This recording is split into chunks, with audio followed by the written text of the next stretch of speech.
Motos Racing podcast pokračuje a s ním aj ďalší veľmi vzácny hosť, ktorý tu so mnou už sedí, Filip Obora. Filip, vítaj. Ahoj. Filip, tak ty pracuješ ako predajca vozidiel aktuálne. Ako si sa dostal k tejto práci? Bolo to tak, že už od malička si možno inklinoval k tomu automobilovému svetu? V podstate už od malička som bol akože tam, kde boli 4 kolesá auta, zvuk motorov. V podstate ako malý som chodil s otcom, možno so známymi po pretekoch aj po kopcoch v podstate. Aj po tej Pezinskej Babe, kde som teda nakoniec pretekal. A po strednej škole nejako som začal pracovať v autodieloch, predávali sme autodiely v podstate a nejako som sa stretol s ľuďmi a prišla ponuka a odvtedy v podstate predávam v autobazare. Vo voľnom čase sa tiež venuješ viac menej autám, teda či už servisu alebo nejakým úpravám. Dá sa povedať teda, že doslova žiješ autami? Žijem. 24/7, ráno, večer, v robote, mimo práce, takže čokoľvek, čo sa týka Audi. Rovnako sa venuješ aj svojmu pretekárskému autu, Škoda Fabia, ktoré si upravuješ, staviaš, máš ho teda úplne pod kontrolou a zúčastňuješ sa aj pretekov v autoslalome. Tak skúsme možno trošku aj vysvetliť, že čo ten autoslalom je, ako to celé prebieha, tie preteky a podobne. Autoslalom v podstate je taká disciplína, kde v podstate prídete na preteky, ráno je nejaká tréningová jazda, potom sú nejaké ostré jazdy, funguje to asi formou nejakých rýchlostných skúšok, kde sú v podstate na trati postavené kužele, po ktorých v podstate treba len medzi nimi správne ísť, si to zapamätať a čo najrýchlejšie tú trať prejsť. Takže ide o to, že kto je najrýchlejší v nejakej rýchlostnej skúške medzi kuželmi. Je o to, že tie trate sa aj menia počas toho súťažného víkendu, alebo je to jedna trať, ktorú už máš vlastne ty zapamätanú a vieš, o čo ide? Súťažný víkend je buď jeden deň, sobota, alebo je to súťažný víkend, kde sú v podstate závodné obidva dni, ktoré sa rátajú ako samostatné preteky. S tým, že teda celý jeden deň je rovnaká trať. Ráno si už človek môže prejsť v podstate pešo na bicykli akokoľvek a zapamätať si to čo najviac, aby potom vedel, kde dávať pozor, kde ako ísť. Takže v podstate môže to byť jedna alebo dve trate za víkend.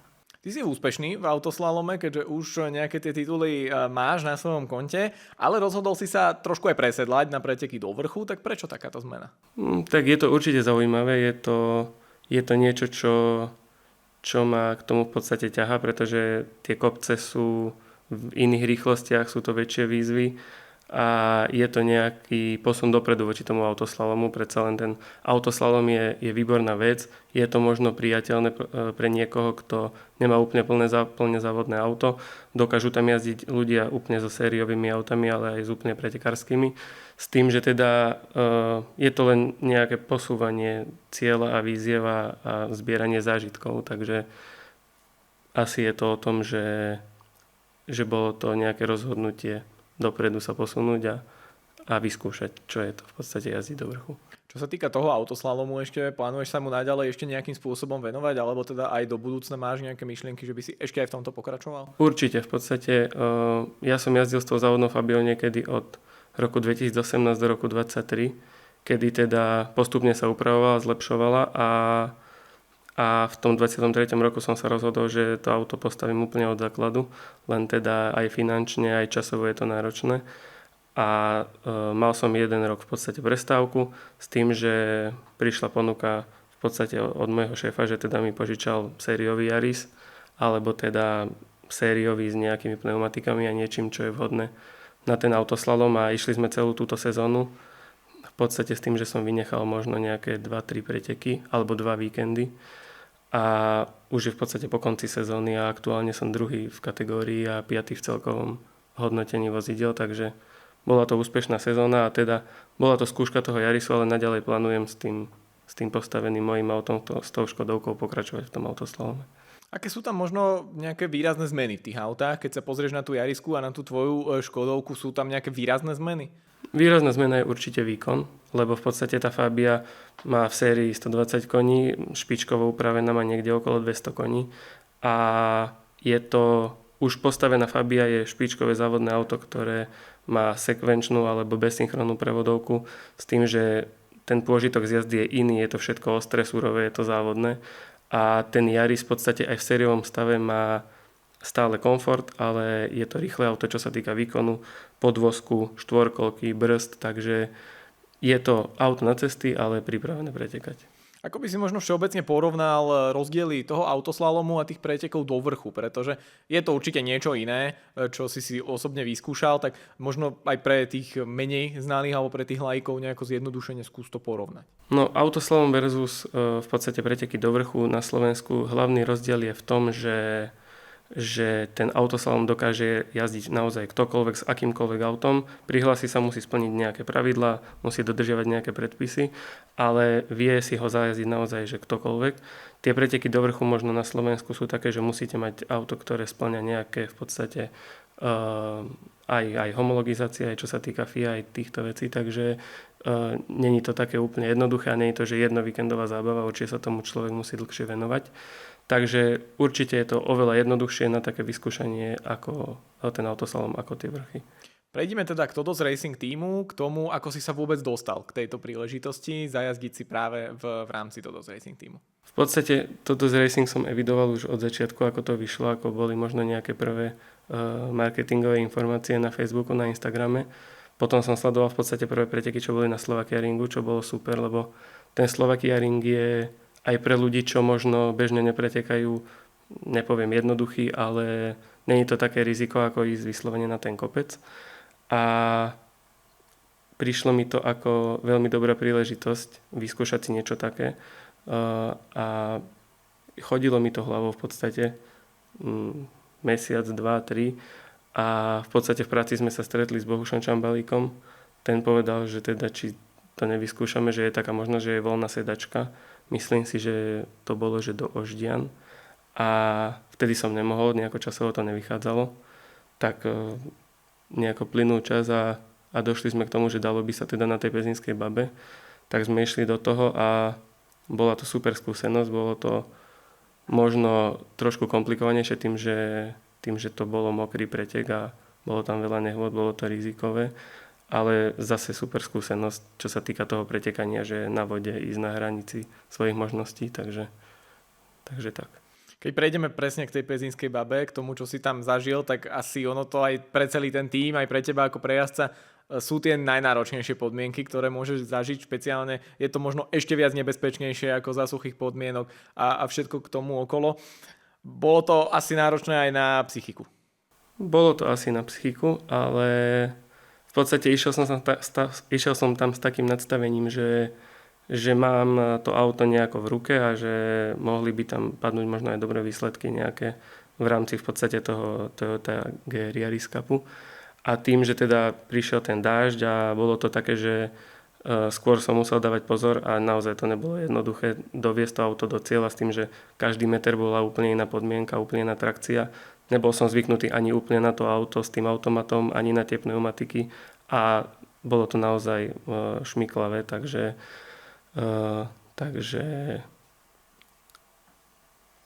asi taký zážitok si z toho mal, ale stále asi sa rozprávame o tom, že si bol na tom lepšie ako najmä tí pretekári, ktorí prvýkrát sadnú do toho auta, povedzme či už po tých virtuálnych pretekoch, alebo sa nejako dostanú teda do toho vozidla, takže dokázal si zúžitkovať nejaké tie skúsenosti z toho autoslalomu? Určite. Keby som nesedel nikdy v pretekárskom aute a išiel by som takýto pretek, tak je to vyslovene len o tom, že ísť nejako a prísť hore. A môžem povedať, že teda ja mám pocit, že teda bolo to naozaj že jazdenie na hrane, ale bolo to veľmi blízko toho nejako tam spraviť zlý krok a poškodiť nejako auto, takže za tú hranicu som sa nechcel dostať a preto síce bol dobrý výsledok, ale nebol taký, ako ja som možno v tom možno ako som mal víziu v tom, keď som prichádzal na tie preteky, ale teda bolo to tým, že naozaj bolo treba dávať pozor hlavne na tú techniku, na to auto a bol to super zážitok aj tak, takže ja som rád. Už si to naznačil, môžeš prezradiť, akú si mal tú víziu, aké si mal očakávania od toho víkendu? Tak akože povedal som si, že bolo by super top 3 v podstate, čo sa aj podarilo, ale vedel som, že s tým autom sa dá ísť na nejakej hranici, ktorú som určite nedosiahol tým, že to bolo na tej vode a naozaj som musel viac rozmýšľať nad tým, že to treba doviesť hore ako nad nejakým výsledkom. Stihol si možno prehodiť pár slov aj s ostatnými pretekármi, keďže tam boli nejaké prestoje, otázne bolo, či sa vôbec pôjde, alebo sa nepôjde, tak bola tam aj nejaká komunikácia s ostatnými? Určite sme rozprávali, pozerali sme onboardy, možno sa jeden od druhého učili, nejakých situáciách, ako niečo prejsť, aj rôzne nastavenia auta, takže áno. Pýtali si možno niektorí aj rady od teba, keďže samozrejme tie preteky do vrchu si ešte predtým nešiel, alebo nemal si možno takú skúsenosť, ale všeobecne s autami už si skúsenosť mal, tak boli aj na teba nejaké takéto otázky? Asi nie. Asi som není úplne ten typ, že môžem ešte niekoho učiť, skôr sa ja stále učím a tým, že teda stále robím niečo nové, tak možno, že ja som ten, čo sa ma ešte skôr pýta, takže tak. Ako si vnímal celkovú tú spoluprácu s tímom Todos Racing, ktorý bol vlastne okolo teba na Pezinskej Babe? Vnímal som to super pozitívne, bolo to naozaj výborné, už keď sme v podstate v piatok prišli, boli postavené stany, zázemie, auta boli pripravené. Naozaj je vidieť, že to v podstate zastrešujú bývalí pretekári, vedia, ako majú byť pripravené auta, čo je treba v tom DP, aby ten priebeh tých pretekov bol bezproblémový. Takže bolo to super. Bol si aj s nimi v kontakte, keď už sa rozprávame konkrétne o Jarovi Homolovi a Willovi Lidlovi, tak boli aj oni tými mentormi aj pre teba? Určite na 100%. V podstate s Jarom sme mali tréningové jazdy. V piatok sme v podstate si najazdievali tú Pezinskú Babu a v podstate počúvali sme úplne všetko, čo hovoril. On v podstate je veľmi skúsený pretekár na to, aby nás mohol učiť a v podstate hovorím aj ja, že ja si ho pamätám v Piešťanoch, jak jazdil okruhy možno 2006, 2007, 2008, kedy v podstate odbehol z toho, že jazdil v podstate kopce, ešte s C2, Citroenom sa mi zdá takým červeným. Takže je to pre mňa veľký zážitok aj z tejto strany, že mohol som ho počúvať a mohol nám ukázať, ako správne jazdiť. Ste možno aj doteraz ešte v kontakte, alebo prípadne pýtaš si nejaké rady, povedzme, keď si sám teda priznal, že ešte si možno v tej pozícii, kedy by si sa mal viac učiť? Hej, no v podstate od tých pretekov asi nie, ale teda evidujem to stále, že sme všetci v tom motoršporte nejako, takže možno, že do budúcna sa ešte naskytne príležitosť ísť možno aj s Jarisom, aj teda s nimi komunikovať nejaké drobnosti veci. Keby sme sa ešte vrátili a definitívne uzavreli ten víkend na Pezinskej Babe, špeciálne to počasie, ktoré bolo nepríjemné, pršalo, bola cítiť možno z týmu aj nejaká nervozita, neistota, že je otázne, ako to bude, či sa niečo nestane alebo niečo podobné? Myslím si, že nebola to nervozita, sú to všetko veľkí profesionáli a bolo to naozaj pripravené tak, aby všetci mali 100% bezpečné auta, 100% spoľahlivé, takže naozaj možno nejaké drobné rady tam boli, čo sa týka tej vody, ale zase len o nadstavení auta a v podstate o tom, ako si nadstaviť hlavu, lebo je to tak, že pretekári všetci sú takí, že horká krv a naozaj to treba viackrát povedať, aby bola bezpečnosť pred tým časom. Je to aj u teba, že si možno taký trošku ten agresívnejší pretekár, že rád na to zatlačíš? A akože keď sú podmienky také, že naozaj, že verím tomu autu, verím pneumatikám, verím tomu, že je to super, určite viem jazdiť na hrane, ale v týchto podmienkach, možno aj tým, že nejazdím bežne v takých podmienkach, tak to bolo naozaj o tom, že dávať veľký pozor. Aké sú tvoje plány, možno aj s týmom Todos Racing do budúcna? Chcel by si pokračovať v tých pretekoch do vrchu a priamo aj s týmom Todos Racing?